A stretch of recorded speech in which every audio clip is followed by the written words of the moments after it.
聖經羅馬書11章14節，或者可以激動我骨肉之親發憤，好救他們一些人。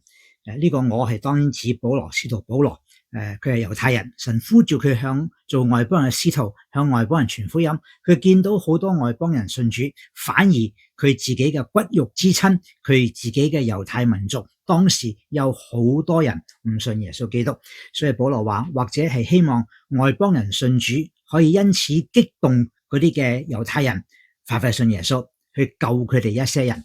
保羅顧念佢骨肉之親，求主幫助我哋今日都顧念我哋嘅骨肉之親，我哋嘅兄弟父母，我哋嘅親戚朋友，我哋自己嘅同胞喺本地、喺外地、喺他鄉未曾信主嘅，求主感動佢哋快嘅信耶穌。我係鄧英善牧師。